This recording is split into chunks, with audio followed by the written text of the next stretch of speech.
Steam tanks are very cool, and absolutely one of the coolest, most unique things about the Empire. They aren't amazingly good, especially used as artillery. They are much better as single-entity chariots. They're actually decently serviceable as them, but today Sage is going to very bravely take double Steam tank with no healing into Nurgle, which, again, is a very brave thing to do, but he does have Balthazar Geld here for some damage, no doubt. We've also got some Zittler's Reichsguard, a couple of Huntsmen, and the Sterling's Revenge Free Company, Tattersoul's Flagellants. Flagellants are generally not great right now, to be honest, which is pretty sad, because overall, historically, they've been a good unit and a cool unit, but the Tattersouls have some extra HP. Let's see how they can do. Nurgle side, we've already got some Nurglings charging in, and some Marauders of Nurgle also up front, Forsaken, Plague Bearers, Chaos Warriors, Plague Toads on the side, Furies also, and Exalted Heroes swinging out on the flank. Those Marauder Horsemen definitely getting murked. Looks like a Demon Prince for the Lord here. Did go heavy on the spell loadout. Yeah, Spirit Leech, Fate of Buna, Soul Blight. I guess not incredibly heavy, but still going to be pretty expensive with all those abilities and whatnot, so let's see how it's used. But right now, Empire Infantry is going to engage.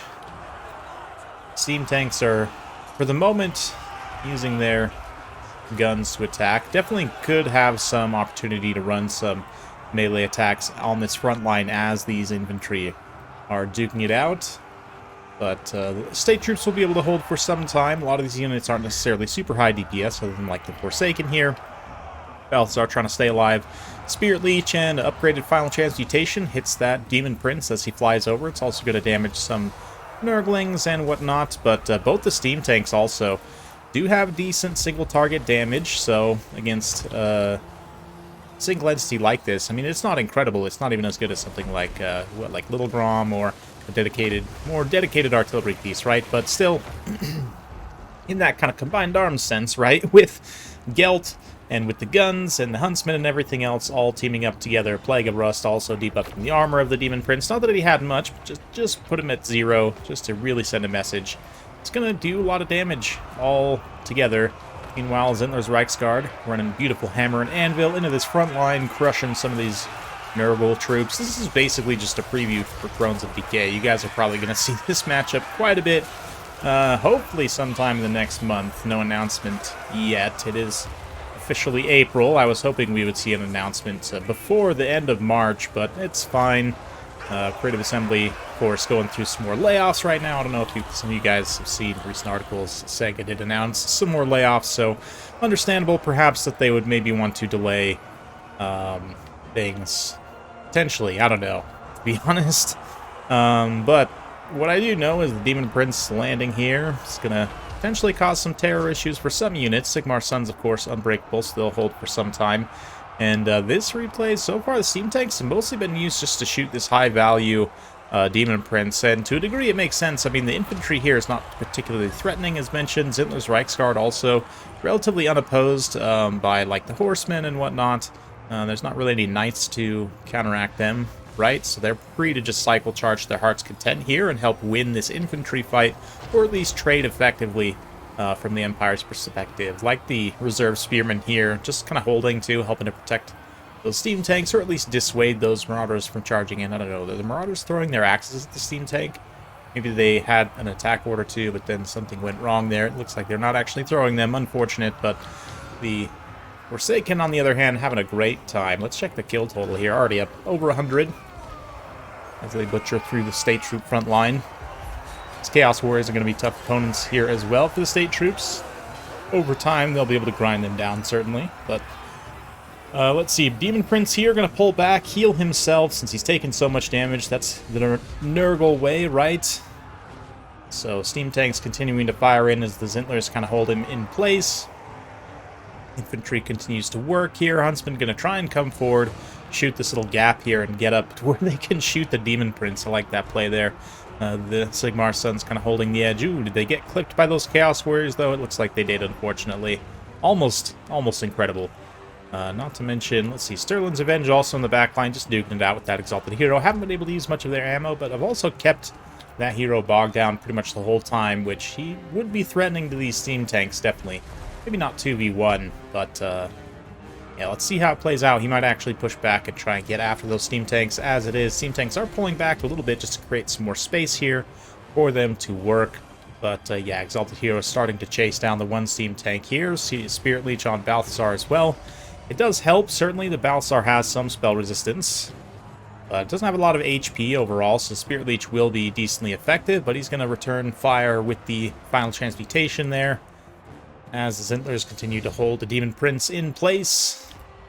Meanwhile, other steam tank here, yeah, like shooting infantry with the main gun is not particularly effective. It's much more effective to just run into melee at that point and use the main gun against like single entities. But Demon Prince definitely got hurt pretty severely by that final transmutation. Does have lots of healing cap space left though, so it's going to be tricky. But the steam tanks both being fairly healthy in this late game is, I would say, more like third quarter. It is pretty important, but yeah, this steam tank here is starting to get worked down. Heroic killing blow on that Exalted Hero. Over 600 weapon strength. Gets some pretty good hits there.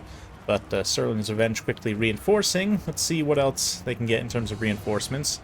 Demon Prince is not quite done, but the Zintlers, I mean, even in a little bit of a grind fight there, 43 melee attack with decent weapon strength, they can actually get some work done as they kind of work through the low armor of the Demon Prince, despite his 69 very nice melee defense. But the Empire, definitely getting pretty scattered right now, but let's see these steam tanks. As long as they can survive into the late game, which this Exalted Hero now, Silver Bullets do just, or the Sterling's Revenge rather, do just enough damage, not to mention he's getting hit by the steam tank's steam gun in melee as he's fighting here. The steam tank also, although its defensive stats in terms of its melee defense is quite poor, incredible armor, but the melee attack is there. It's pretty low to try and get through the melee defense of the Exalted Hero, but nonetheless, it is doing some damage here. I don't know, maybe it's proccing its charge bonus, perhaps. But it does get a few hits in there before the Nurglings come in to chase what's left of the Sterling's Revenge away. That said, the Demon Prince facing demonic instability as the sound bugs out a little bit there. Don't know what's causing that, but let's back away. Oh, interesting sound bug. That's a new one. Yeah, Balthazar's going to be terrified away here, but the Demon Prince actually does manage to recover his leadership momentarily right before being bopped on the head by a steam tank cannonball. And I think both lords are just going to simultaneously go. Well, the Demon Prince goes. Balthazar manages to bail himself out and get back up into the air as the Sterling's... No, Zintler's Reichsguard charge in. And the Spearmen also. Yeah, the line troops for the Empire suffering. Tattersouls have managed to hang around, racked up 13 kills, 900 damage value, so they actually paid for themselves. Even though the base flagellants, again, aren't necessarily wildly effective on ultra HP sizes, or ultra unit sizes, rather. They have so much HP and 160 unit models, which is just insane. So, numerous, indeed. Quantity has a quality all its own, as they say, but the steam tank is certainly the Empire's quality, and is going to be activated now as a terror-causing late-game chariot, although, yeah. Demons being immune to terror, of course, will be partially a factor here, but the Plague Bearers, it's not like they can actually stop the steam tanks necessarily. See a nice Plague of Rust there. Again, the steam gun, other elements of the steam tank are non-AP, so it does help, but yes, glorious charge there. A little bop. That nice spike on the front just KOs a few unit models. And the terror is likely to kick in very soon as well. So those 15 Tattersouls just holding the line. Absolutely epic. This is peak Empire right here, I have to say. Steel, Faith, and Powder all wrapped up into one with a nice steam bow on top. Oh, yeah. Fantastic. Beautiful pyramids in the background. Yeah, the steam tanks at this point, even the one low on HP, can just be sat back as an artillery piece and be very effective, still at accruing some value. Let's take a look at the final value, actually. Yeah, this one only 1151. This one, 14 and climbing. Certainly, in melee, you can see how effective it is there. Charging through that column of Plague Bears, but tactically, they certainly were helpful in taking out the Demon Prince and finishing him off. I would say yeah, interestingly enough, value is just kind of well spread across all these different units. The Huntsman in particular got some really nice value, which is pretty common. I mean, Huntsmen are generally a very cost-effective unit, one of the Empire's best tools, certainly. But yeah, just a nice combined arms win for the Empire, so I'd love to see that from Sage here. Um, yeah, Huntsman, Sigmar's Sons pay for themselves. Sterling's Revenge also, despite, you know, all the challenges they faced, were able to pay for themselves. Tattersouls, love to see that. Nice Regiment of Renown showing for sure. Zentlers, again, didn't quite pay for themselves, neither did the Steam Tanks, but tactically helping to deal damage and kind of manage the Demon Prince quite well. All did their part, as did Balthazar. For the Forces of Nurgle here, Demon Prince doesn't quite pay for himself, which is rough. Exalted Hero is very cost-effective, though. It's hard to argue against taking two of them, to be honest, in this matchup. In a lot of matchups, I don't know. But other than that, a lot of these units are reasonably cost-effective. Some of the infantry, maybe not so much. Furies also, I didn't really see. They just kind of died, but it's nice to have them just in case of missile units. But I think maybe they tried to dive on the Sterling's Avenge, and unfortunately their melee stats are good enough that the Furies just had a bad time.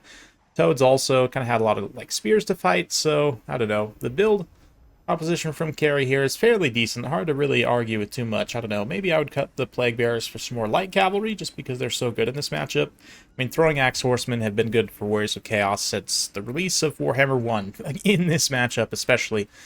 So, yeah, the Marauder Horsemen of Nurgle filling in that role with their throwing axes here are excellent.